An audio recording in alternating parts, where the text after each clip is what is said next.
जो रैपिंग था blue colour का रिफ्लेक्टिंग वाला, उसको मैं विंडशील्ड से हटा रहा हूँ। आप देख सकते हो जो नॉर्मल विंडशील्ड आता है वही अभी निकल के आ चुका है। अभी इसको प्रॉपरली हटाएंगे और उसके बाद इसमें लगाएंगे दूसरा जो महाकाल वाला। उससे पहले वो एक ब्लैक कलर का जो ये आप देख सकते हो बोल्ट्स वगैरह वो निकाल के आपको मिरर्स वगैरह सब कुछ खोलना पड़ेगा, नंबर प्लेट्स। एंड उसके बाद जो मिरर्स है वो सब खुल जाने के बाद ये कुछ ऐसा दिखेगा। ब्लैक कलर का एक नॉन ट्रांसपेरेंट कवर लगाने के बाद उसके ऊपर मैं महाकाल को लगाऊंगा, महाकाल का जो स्टिकर है वो लगाऊंगा।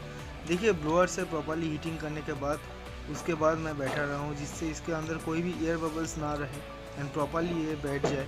तो वही प्रोसेस है, आप देख सकते हो। ब्लोअर से थोड़ा सा गर्म करना पड़ेगा एंड उसके बाद आपको इसको प्रॉपरली बैठा लेना है कोई भी टूल्स की मदद से।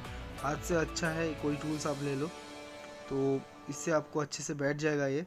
एंड आप देख सकते हो कैसे प्रोसेस हो रहा है।